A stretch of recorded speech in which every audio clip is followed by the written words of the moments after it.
Attack on Titan का कलेश हो चुका है, मारा मारे वाली सिचुएशन हो गई है ड्रैगन बॉल के फैन बेस के साथ। और ये कोई ऐरा गहरा इंटरनेट वाला फैन बेस आपस में रेज कर रहे हैं ना, इस बार मामला ऑफिशियल है भाई, जिसकी बात करेंगे। लेकिन उससे पहले demon slayer infinity castle movie India में वैसे तो सितंबर 12 को रिलीज होने वाली है। अभी जुलाई चल रहा है ना, अगस्त 2 महीने। लेकिन मिडू क्योंकि वो एक जापानी पिक्चर है तो वो जापान के अंदर ऑलरेडी रिलीज हो गई 18 तारीख को, आज से 5 दिन पहले, जिसका इनिशियल रिस्पॉन्स तो काफी अच्छा आ रहा है, लोग बहुत प्रेज कर रहे हैं। IMDb के ऊपर 3000 के आसपास रेटिंग है, 9.2, और माय एनिमलिस्ट पे 8.65। एक्चुअली पिक्चर कैसी है जब इंडिया के थिएटर्स में लगेगी तो अपन वीडियो बना देगा, देखने के लिए सब्सक्राइब करो। हम लोग अब बात करेंगे कितने पैसे, कितने डो कि बेड़ू इतना हाइप, इतना सब कुछ होने के बाद माल मसाला कितना इकट्ठा किया। और सबसे बड़ा क्वेश्चन हर एक डीमन स्लेयर फैन के दिमाग में होगा कि क्या म्यूगन ट्रेन उसके कलेक्शन, उसके रिकॉर्ड को तोड़ पाई कि नहीं। क्योंकि फॉर कॉन्टेक्स्ट, म्यूगन ट्रेन अब तक की सबसे बड़ी एनिमे मूवी है जापान और पूरे वर्ल्ड वाइड, मतलब अंधा रिकॉर्ड बनाया उसने। ज्ञान फैलना है इसके लिए आज के दिन top 10 highest grossing Japanese movie world wide box office पे कौन सा है, एक एक करके हम लोग बताएंगे। एडिटर सही से रिवील करना। नंबर 10 जुजुत्सु काइसेन 0, नंबर 9 पे पोनियो, नंबर 8 पे हाउल्स मूविंग कैसल, नंबर 7 पे वन पीस फिल्म रेड, 6 पे चलते हैं द फर्स्ट स्लैम डंक 2022 में रिलीज हुई थी, नंबर 5 पे मियाजाकी की the boy and the heron, number 4 पे सुजुमे, नंबर 3 पे स्पिरिटेड अवे, नंबर 2 पे वापस से your name, and finally number 1 पे है demon slayer Mugen train. Damn, top 10 में 4 मूवीज मियाजाकी की हैं और एक दो नंबर 11 पे वेदरिंग विथ यू पकड़ लें तो 3 मेरे बेस्ट फ्रेंड मागोतो शिनकाई। लेकिन हम लोग फोकस करेंगे नंबर 1 म्यूगन ट्रेन पे, क्योंकि वो पिक्चर 2020 में रिलीज हुई थी, कोविड के आसपास, मतलब कोविड के बीच में लिटरली। और ऐसा लग रहा है कि डीमन स्लेयर की लेटेस्ट मूवी उसको डेफिनेटली चैलेंज कर सकती है, क्योंकि पहले दिन 18 तारीख को जब ये रिलीज हुई तो उसने रिकॉर्ड बनाया biggest single day collection in Japan ever. मेरे को म्यूगन ट्रेन के डे बाय डे कलेक्शन ढूंढने में थोड़ी दिक्कत हो रही थी, तो इसलिए अप्रोक्सीमेट नंबर है, थोड़ा ऊपर नीचे। फिर भी लेटेस्ट इन्फिनिटी कासल ने उसको पर डे बीट किया ही है। जापानीज येन, इस करेंसी में तुमको सारे नंबर्स बताऊंगा, वो भी इन बिलियंस। 1.64 versus 1.26, 1.84 versus 1.50। तीसरा दिन जो कि संडे था, वहां पर इन्फिनिटी कासल ने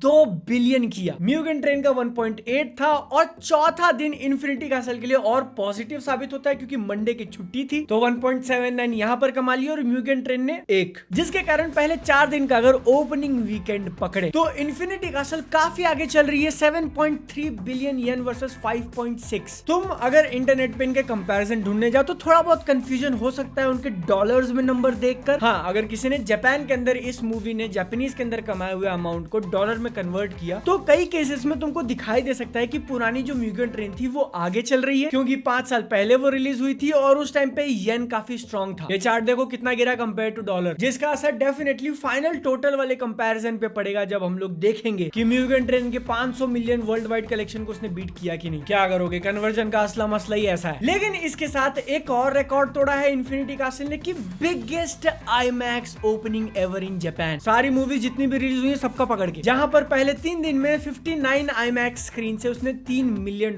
कमाए। अब चलते हैं attack on Titan versus dragon ball का जो लफड़ा चल रहा है। तो ड्रैगन बॉल के जो फॉर्मर एडिटर थे काजुहिको तोरिशिमा, जो कि वीकली शोनन जंप के एडिटर इन चीफ भी रह चुके हैं, तो ऐसे कोई ऐरा गहरा इंटरनेट पे वीडियो बनाने वाला इंसान ने जो रेज बेट करके व्यूज ले रहा है, उन्होंने कहा कि attack on Titan, and I am quoting him, made a lot of noise, लेकिन उसकी कॉम्प्लेक्सिटी के कारण ऑडियंस का इंटरेस्ट मेंटेन करके रखने में फेल हुआ और जैसे ही एनीमे खत्म हुआ उसके सेल्स डिप हो गए। जिसके कंपैरिजन में उन्होंने उतार दिया खुद ड्रैगन बॉल और नारुतो को कि देखो उनकी सिंप्लिसिटी के कारण और जो ऑन गोइंग अपील है to both children and adults अभी तक सक्सेस मेंटेन करके रखा है। There are many manga out there with complex and difficult themes, they don't make you want to read them, even a child can create a character. ये direct quote है उनका। Attack on Titan की कहानी इतनी ज्यादा intricate तरीके से लिखी गई थी कि जैसे खत्म हुआ वैसे लोगों ने छोड़ दिया। तो अब इसमें बताओ तुम्हारा क्या ओपिनियन है? क्या मांगा को लॉन्ग टर्म में कंटिन्यूड सक्सेस के लिए अपनी स्टोरी को सिंपल रखना चाहिए? और आप जो अपना पॉइंट रख रहे हो यार, दूसरों पे इस तरीके से शेड तो मत फेंको। आप थोड़ी इंटरनेट पे बैठे हुए एक यूट्यूबर हो जो रेज बेट करना चाहता है, even a child can write a character, ouch.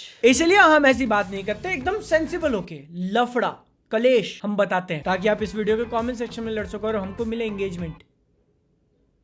हम नहीं पार्टेक करेंगे, but attack on Titan better. मुझे अपना छोटा सा ओपिनियन रखना हो तो जो उन्होंने कहा है वो वैसे तो गलत नहीं है, लेकिन उनका जो पर्सपेक्टिव, जो एंगल लेके चल रहे हैं, क्या वो रियली उतना मैटर करता है? क्योंकि उनका कहना यही ना कि लॉन्ग टर्म कंटिन्यूड सक्सेस वाली चीज, कहानी को कॉम्प्लेक्स करने से अगर बच्चे नहीं देख रहे तो मत देखो। मैंने नारुतो देखा है, लेकिन अगर मुझे दूसरी बार कोई चीज देखनी होगी तो मैं अटैक ऑन टाइटन देखूंगा। एकदम full personal bias. I mean अगर आपका जज करने का स्केल मांगा वॉल्यूम्स का सेल है कि लॉन्ग टर्म में कितना बिक रहा है, तो फिर बर्ज़र्क, वैगाबॉन्ड, विनलैंड सागा तो कुछ नहीं है। फिर नारुतो ड्रैगन बॉल के आधे का भी आधा बिका है। जिससे रिलेटेड आगे चले तो मेरे एकदम दिल के बहुत करीब anime free range journeys and, उसकी मांगा वापस आ रही है। क्यों बता रहा हूँ? क्योंकि फ्री रेंज की मांगा जानी जाती है अपने हाइएटस पे जाने के लिए। 2023 की शुरुआत में 3 महीने के लिए गई थी, फिर 2024 के मिडिल में वापस से 3 महीने गैप, उसके बाद दिसंबर 2024 में लास्ट चैप्टर नंबर 140 निकाला और उसके बाद से गायब। पिछले 7 महीने से कुछ नहीं आया था। फिर थोड़ा बहुत कंफ्यूजन, थोड़ा बहुत स्पेकुलेशन होने लगा कि 2 जुलाई को शायद वापस आने वाला है, लेकिन नहीं, अब ऑफिशियली कंफर्म्ड है कि 23 जुलाई से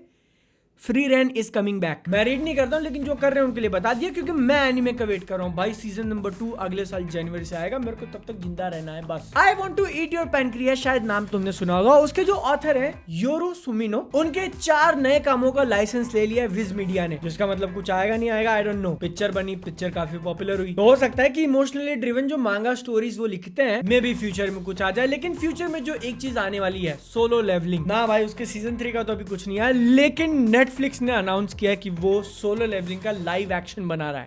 यप वन पीस का उन्होंने ट्राई किया, अच्छा चल गया, वो लोग सोलो लेवलिंग पे भी कूदना चाहते हैं। ऑफिशियली कंफर्म्ड है, मेन लीड का भी नाम अनाउंस कर दिया, इंटरनेशनल टीम इसके ऊपर काम करेगी। और पुल ऑफ करना आई डोंट थिंक कि बहुत ज्यादा डिफिकल्ट होगा, मतलब स्टोरी कितनी डिफिकल्ट है। मे भी इसी सिंप्लिसिटी की बात कर रहे थे वो। सोलो लेवलिंग लॉन्ग टर्म में बहुत लंबा चलेगा। लंबा चलने से याद आया, अगर तुमने पिछले हफ्ते का बड़ा कांड देखा होगा तो यू नो हम लोग कहाँ चलने वाले हैं। विंड ब्रेकर एनिमे बना था, तुमने नाम शायद सुना होगा। वो दोनों एक दूसरे से बिल्कुल रिलेटेड नहीं है, थोड़े सेकंड के लिए गोटे मुंह में आ गए थे ना, दोनों का नाम एकदम सिमिलर। लेकिन वो एनिमे जिसके 2 सीजन बन चुके हैं वो जापानीज मांगा के ऊपर बेस्ड है। और हम लोग जिस विंड ब्रेकर की बात करेंगे वो एक कोरियन वेबटून मानवा। इसी वेबटून के कुछ 400-500 चैप्टर्स एपिसोड्स आ चुके थे, 10 साल से सीरियलाइज हो रहा था वो, अभी इसी महीने कैंसिल कर दिया। पूरी की पूरी सीरीज को ही कैंसिल करके हटा दिया। क्यों? क्योंकि ये चीज सबके सामने आ गई और कंफर्म हो गई कि उसका ऑथर प्लेजरिज्म कर रहा था। ऑलरेडी एग्जिस्टिंग और कई केसेस में तो पॉपुलर एनिमे, मांगा, आर्ट वर्क, कैरेक्टर के जो पोजेस थे उसके ऊपर ट्रेस करके खुद के कैरेक्टर्स बनाना, तो बेसिकली दूसरे की हूबहू कॉपी बनाना हो गया, which is a big taboo unless you do it using AI. बताओ भैया, एआई के जमाने में बंदा प्लेजरिज्म के नाम पे कैंसिल हो गया। नहीं, लेकिन ऐसा रख के सीधा छाप देना बहुत बुरी बात है। काइजो नंबर 8 का सीजन 2 चालू हो चुका है, जिसके अंदर 11 एपिसोड्स लिस्ट किए हैं बस। माय हीरो एकेडमिया का फाइनल सीजन आने वाला है, उसका न्यू विजुअल दिखा। होरीमिया के जो क्रिएटर हैं, हीरो नाम से जाने जाते हैं,